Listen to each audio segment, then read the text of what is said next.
नमस्कार. एकच्या बातमीपत्रात मी शिशिर शेलार आपलं स्वागत करतो. पाहूया बातम्या विस्तारानं.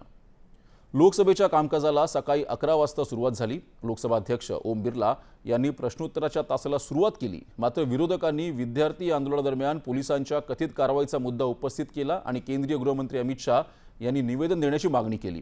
तेव्हा गृहमंत्री या प्रकरणी उत्तर देण्यास तयार असल्याचं संसदीय कामकाज मंत्री किरेन रिजिजू यांनी कालच स्पष्ट केलं आहे. याकडे लोकसभा अध्यक्षांनी लक्ष वेधलं आणि विरोधकांना कामकाजात सहभागी होण्याचं आवाहन केलं. मात्र विरोधकांनी आपली मागणी लावून धरत गदारोळ केल्यामुळे अध्यक्षांनी लोकसभेचं कामकाज दुपारी 2 वाजेपर्यंत स्थगित केलं.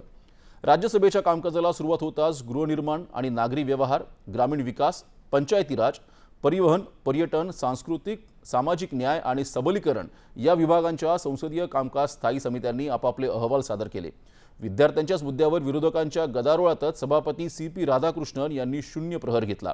मात्र गदारोळ सुरूच राहिल्यामुळे सभागृहाचं कामकाज आधी दुपारी 12 वाजेपर्यंत आणि त्यानंतर दुपारी 2 वाजेपर्यंत स्थगित केलं गेलं.